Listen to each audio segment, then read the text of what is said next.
Hi, and welcome to Coaching Voices Podcast. I'm Pravin Sharma, an executive and leadership coach and consultant with over 2 decades of experience in the industry. I truly believe in the transformative power of coaching and the profound impact it can have on people's lives. In each episode, we dive into candid conversations with seasoned coaches, exploring what coaching really is and whether it's the right path for you.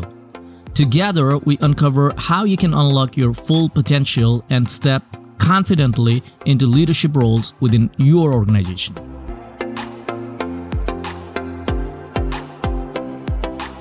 Drawing from 2 decades of cultivating success in individuals and teams, Andy has established AD & Company with the mission of transforming lives. His company's guiding principles emphasize the uniqueness of each person's journey to success, employing a holistic approach. Specializing in mental, physical, and financial well-being, they are dedicated to unlocking the fullest potential in every individual they work with. It's my honor to welcome Andy DeStephano, a life and health coach, into our podcast. Hello, Andy. How are you? I'm very well, thank you, and I really appreciate the opportunity to speak with you this morning. Thanks for joining this session, and I really, truly appreciate it.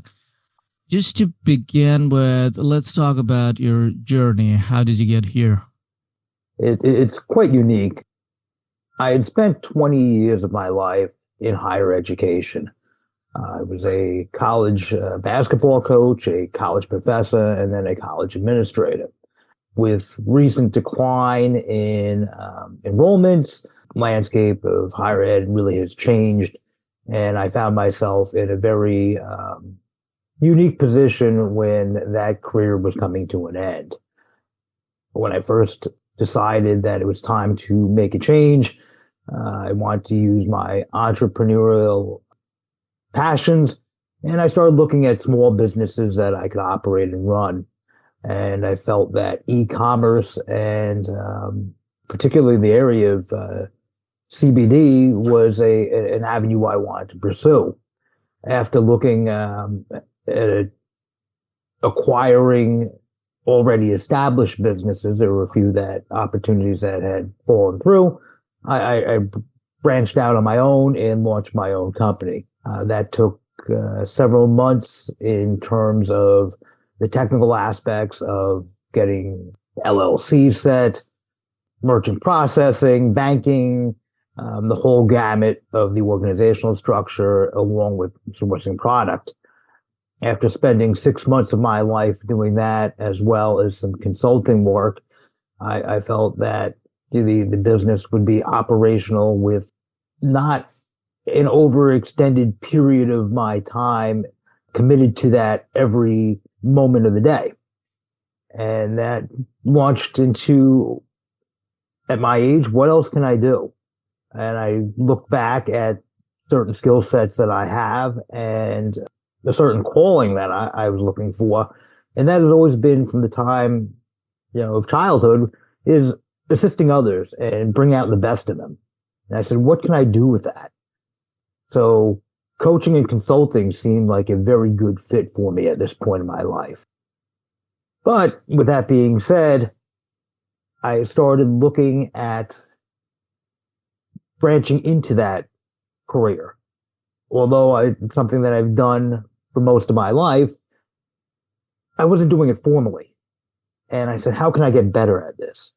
So I spent a lot of time reading, researching, attending seminars, taking certification courses just to branch and fine-tune that craft. When you do this informally, you might understand motivation or feel that you are good at reading people or understanding people, but there are a lot of nuances that I realized that unconsciously or consciously, perhaps I was utilizing, but without any formal training or without a full understanding of it myself. And that is how my coaching journey began. I was, believe it or not, one of your other guests, David Key, I kept getting these algorithms through social media, and his Hmm. advertisements kept popping up. And one night, He's such a I, great guy. Yeah. I've never met him. I've listened to him, and I've read a lot of the things that he's done. And I kept getting these advertisements. Sign up for my course. It's only, $7. It's less I than a know. cup of Yeah. coffee. And part of my language, but I'm like, is this guy kind of bullshitting me right now? Like $7, it's a cup of coffee. So I'm sitting there looking at the information. I said, for $7, it's worth it. And I paid it, and I went through all of his courses, that he provides online. And I found it fascinating. And this is in a lot of wonderful information. So people who are on there in the comment section knocking this and making fun of it, they're really missing out. I've listened to all of his information multiple times, and there's probably at least 40, 50 plus hours of information, throughout that course. And it's really phenomenal.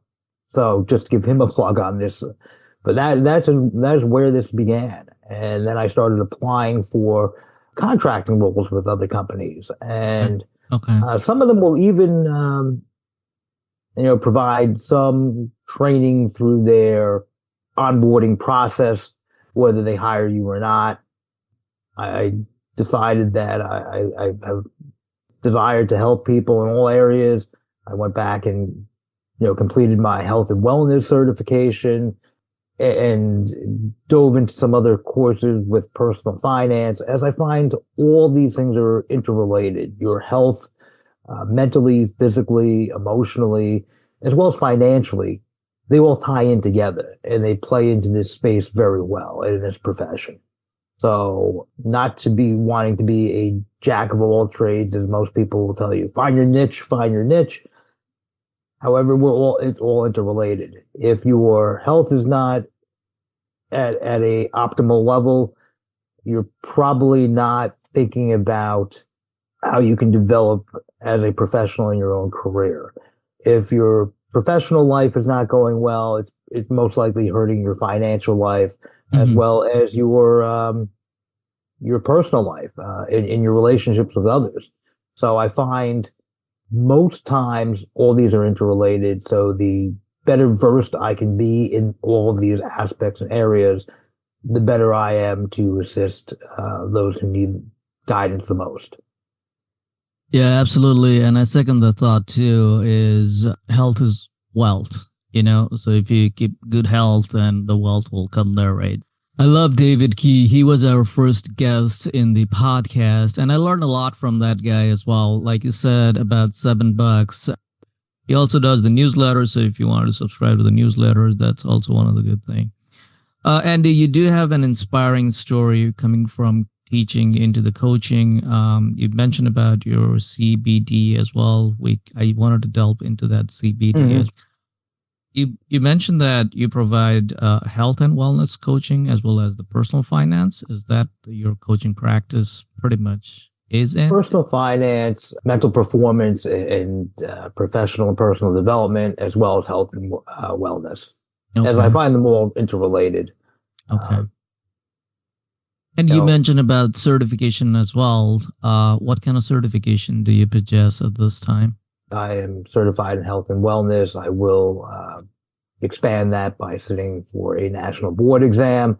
Mm-hmm. Um, I'm certified in NLP, hypnotherapy, Mm-hmm. Mm-hmm. um, holistic financial counseling, as well as I have a certification in being trauma informed. I am contemplating and looking into expanding that even further by looking towards an advanced degree in functional medicine, holistic medicine, as I believe that, not to sound political on this, big pharma is not usually the answer to our ailments and our issues.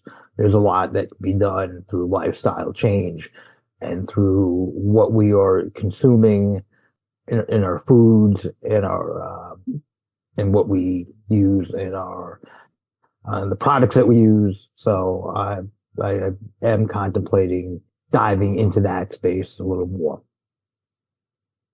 Let's talk a little bit about the reason I want to talk about it is because you're talking about the health and wellness, and you mentioned about the CBD as well. What is the CBD? What kind of relationship you have with it? I launched my own company. Have I used products in the past? Yes, I found them beneficial. Mm-hmm. And when I wanted to get into that space of e-commerce, CBD is a very large industry, but it's saturated with products that perhaps when you look at what's going into those products, it may not be something that is as beneficial to us as human beings as we might like to believe. The products that I have sourced and launched my own brand of are all natural. They're USDA certified and they are organic products. That's why I launched them. I did not want to put things that synthetic materials into my body, and I did not want that for others. And then good luck on that. I hope the business is going well. So one of the things that while we're talking, I want to ask you is, for someone who is thinking about starting coaching as a career, what advice you have for them? Always keep your clients in mind first. And people in mind first.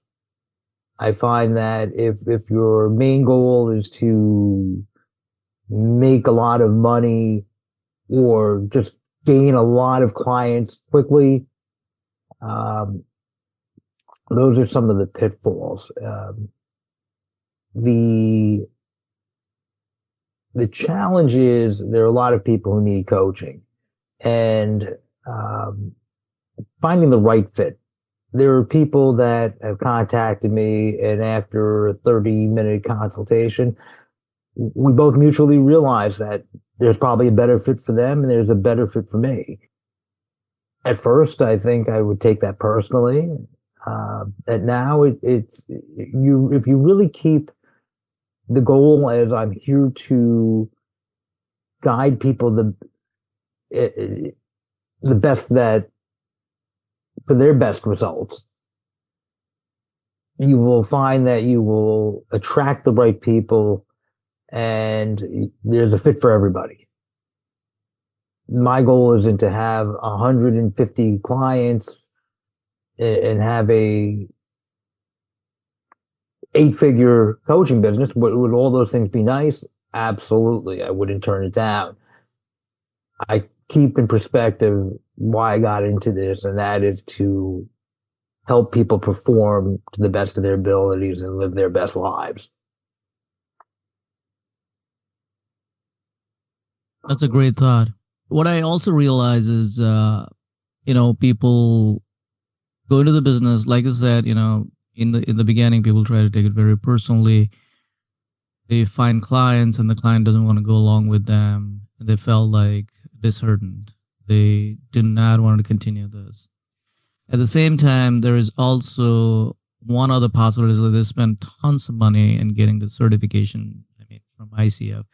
ICF did not provide the certification, but there are other, people who are related to ICF. They provide this service, and people spend like $3,000, $5,000, $10,000 just to get the certification in.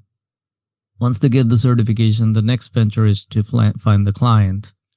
There is another struggle that happens right in there to find the client, the right client, I would say.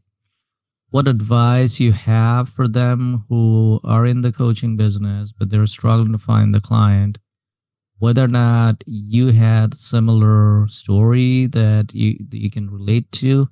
If you could talk a little bit about that, that'll be helpful to a lot of people who are listening to this. Surely. When you start on this journey, a 2-step process, while you are getting your certifications and committing a lot of money to it, is an investment in yourself, and it's also beneficial in your own personal development. However, it is a financial investment. And the only way to get a return on that investment financially is to start signing clients.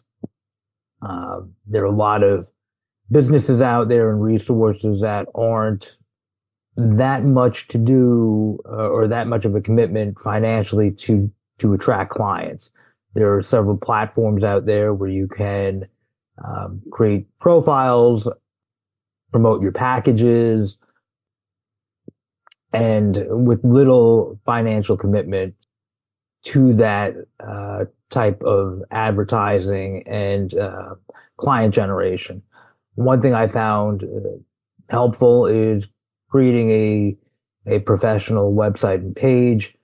This does not have to be, once again, a huge financial investment, but in this day and age, when people contact you or you are speaking with them regarding what you do and the services that you provide, a lot of people gone to the days of, here's my business card, please give me a call. It's what's your URL link? What's your website link? What are your social media handles? A lot of these things are low cost and really it may not generate a large, or massive clients, but they are inexpensive ways to give the, professional appearance that you were looking for with low cost.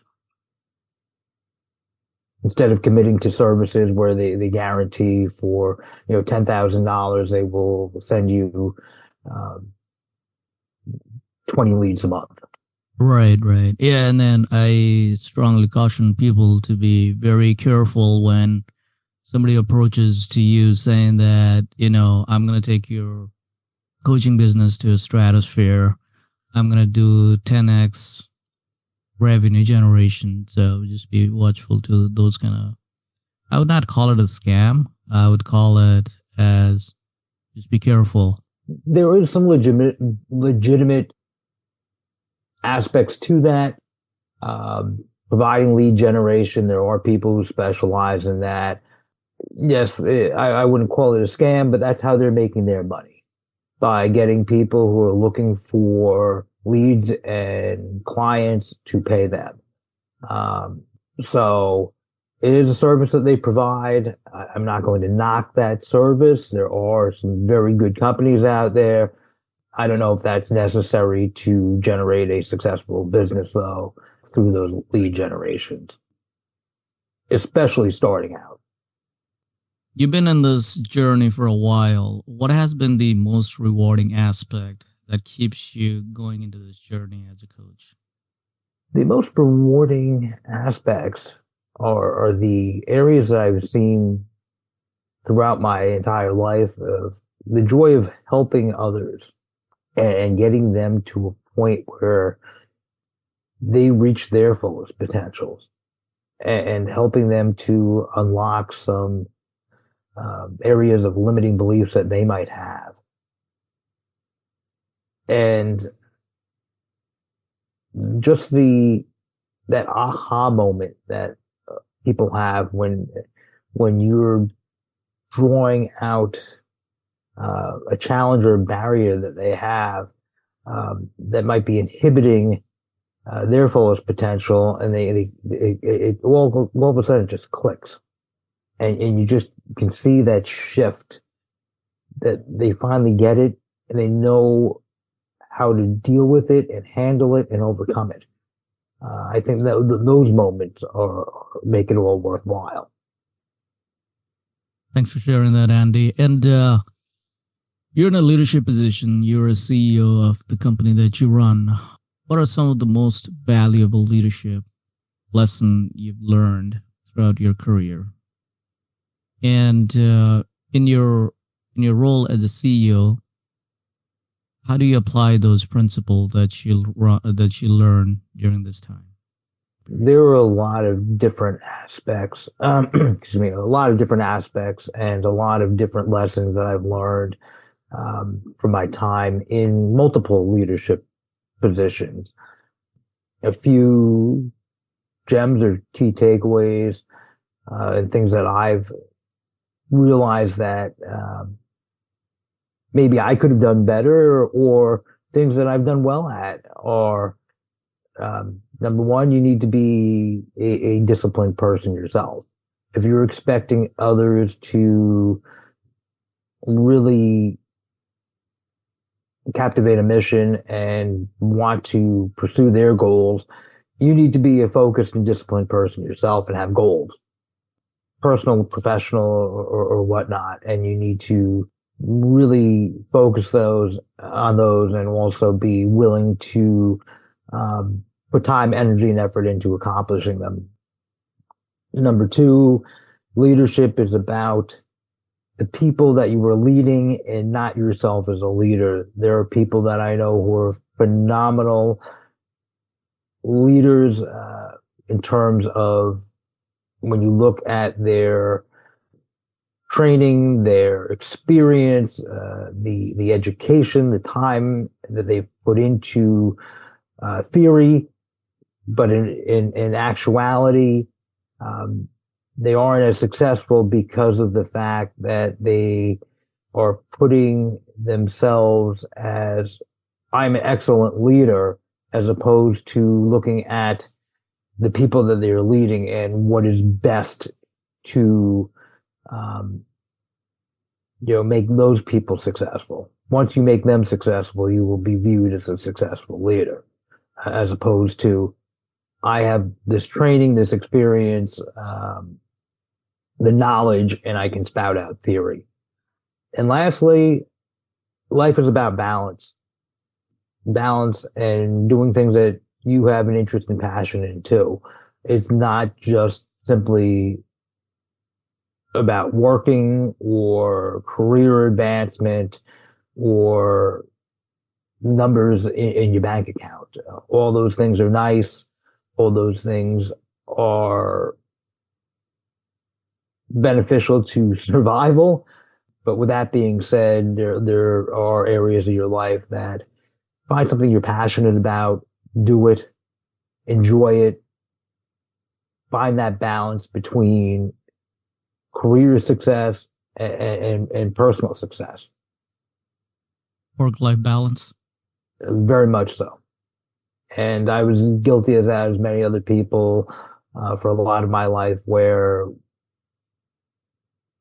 work was the focus, my personal aspirations and personal relationships were second. Let me talk to you a little bit about the challenges. Could you share some of the biggest challenges that you faced in your career, in a coaching career, as well as you're in the leadership position as well? Obviously, there are a few hurdles that you have to clear when you went there and then be a successful person, right? So could you share us a little bit of your challenges and how you overcame those challenges, please? Challenges arise, especially at the beginning, and we've touched on this many times throughout this conversation, is gaining clients, and getting the particular people who really do need some guidance and assistance to value what you're doing. Most people, I find at certain times, oh yeah, I really could use your assistance or your help or to lead me and help overcome my challenges. But when it comes to, well, this is what the cost of my services are, they shy away. They really would prefer that you were doing this for free. And I think with the nature of a lot of people who are in coaching, their first initial reaction is to, I want to help people. I think most people who get into this space want to legitimately help people. With that being said, you can't give your services away for free. And there were times that I really believe that I spent the time because I really wanted to help people, but at the end of the day, wasn't getting anything besides the intrinsic value of I help this person. And as great as that is, you still need to make money. You still need to be able to pay your bills. So I think that's one of the challenges is that eagerness to almost give your services away for free. One of the other challenges I found was, the way I overcame the first one was, okay, I am providing you with a service.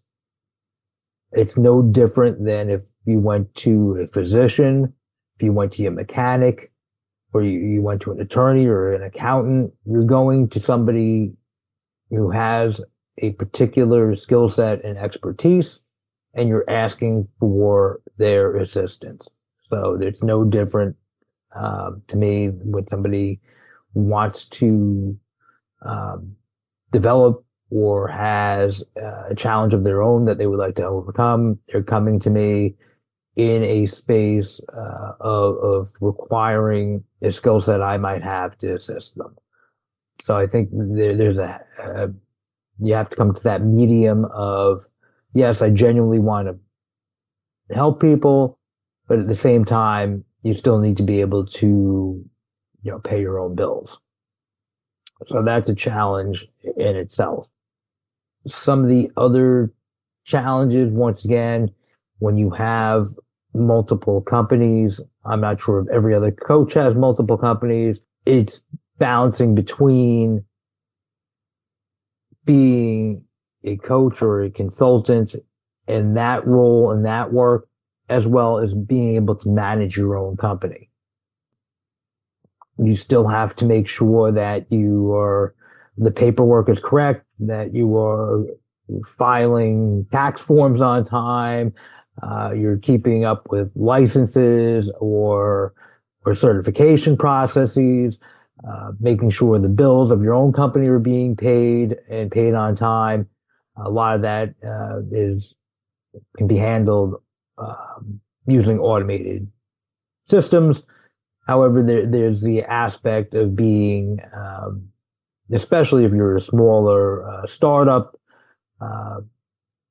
being able to be your own business manager and run your own business as well. The way I do that is I have a lot of things that are automated. I've chosen to spend and commit money in areas such as, the websites. I have a team of people who manage my websites for me. Isn't it an expense? Yes, it's a cost of doing business though, and it's an aspect that I do not have to commit a lot of time to. If there's an issue with, malware on my website, the website team has already taken care of that. If there's a content that needs to be uploaded, I provide it and they take care of that for me. It takes some of the day-to-day aspects of managing those parts of the business off of my plate. Obviously, when it comes to tax time, I have my own accountant, and that individual also will take care of my business accounting paperwork. Got it. Is there a service is there a premium for it? Yes, but it takes those aspects out of the things I need to manage. Okay. In our podcast, we had an honor to talk to one of the guests. I think her name is Karen Massey. She talked about having this coaching mindset in a leadership will propel your business growth by not just business, but personal and professional growth by about 70% or so. You being a coach and also being in a leadership position, how these two combination are helping you to excel your business? There are things that when I was solely in a leadership position, unconsciously I may have been aware of. I think going through certification processes and really understanding the human mind in many ways has given me a greater awareness to my own hangups, limiting beliefs, And a lot of the techniques that I've learned from the coaching end, I can apply to myself in certain situations.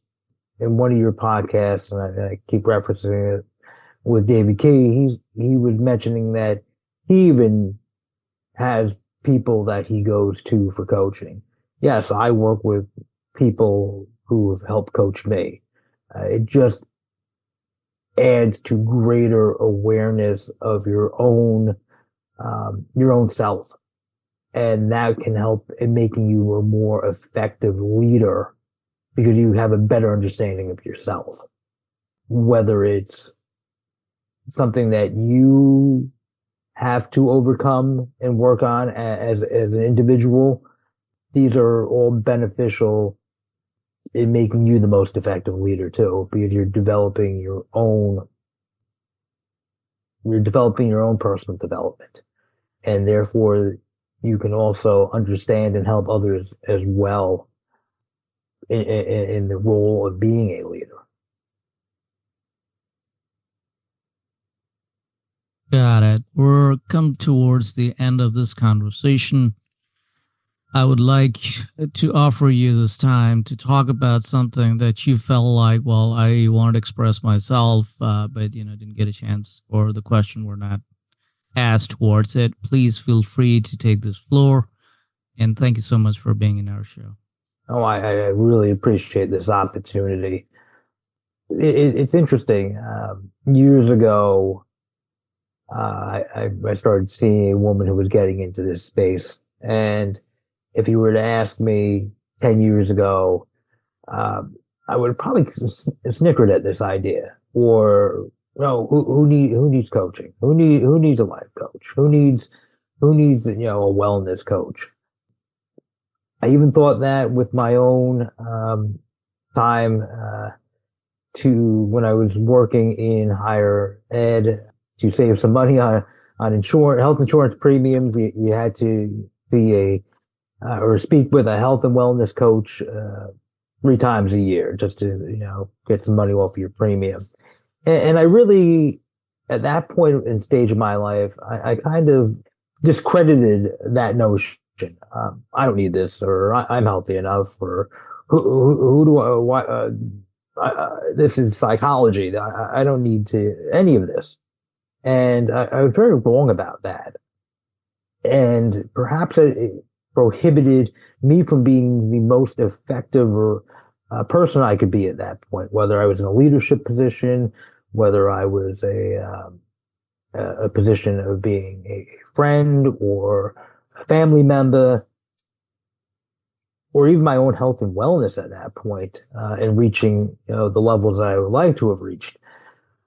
So I think there's a preconceived notion that a lot of people have when it comes to seeking coaching, that I'm going to, be psychoanalyzed, or this is psychology, or I don't need it. And we could all use it. I think at the end of the day, we all want to live and be the best versions of ourselves. And if you can find somebody to help guiding you in that process, is well worth the time, energy, and effort, and not something to be discredited. And I will be the first to admit that I was a person who discredited it for many years. And, I'm not ashamed to admit it. I was wrong. I was wrong about that. And then it makes me wonder at times, what else could I have achieved with a little, coaching at that point? But you can't go back and change that. And it's where you go from here. And I realized that in order to live, the life I want to live, perhaps there are other people out there that might be able to assist me to do that and get me to those levels.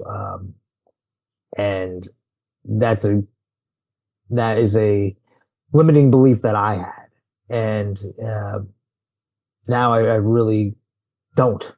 So if people are willing to and have the expertise in order to best guide you, I should be willing to accept that and acknowledge that and not discredit it. Thanks for that thought, Andy, and thanks for being in our show. You have a great day. You as well. Thank you so much. That was Andy DeStephano in conversation with Pravin Sharma at Insight Ignite Coaching Podcast. You can contact Andy at afdestephano@gmail.com. Thank you for tuning into this episode of Coaching Voices Podcast. I hope today's conversation gave you valuable insights into the world of coaching and leadership. If you enjoyed this episode, please take a moment to subscribe, rate, and leave a review. It helps others find the show and supports us in continuing to bring you inspiring content. Do not forget to share this episode with anyone you think might benefit from the discussion. And if you're looking to explore coaching further or have any questions, please feel free to connect with us. We'd love to hear from you. Until next time, keep growing, keep leading, and stay curious.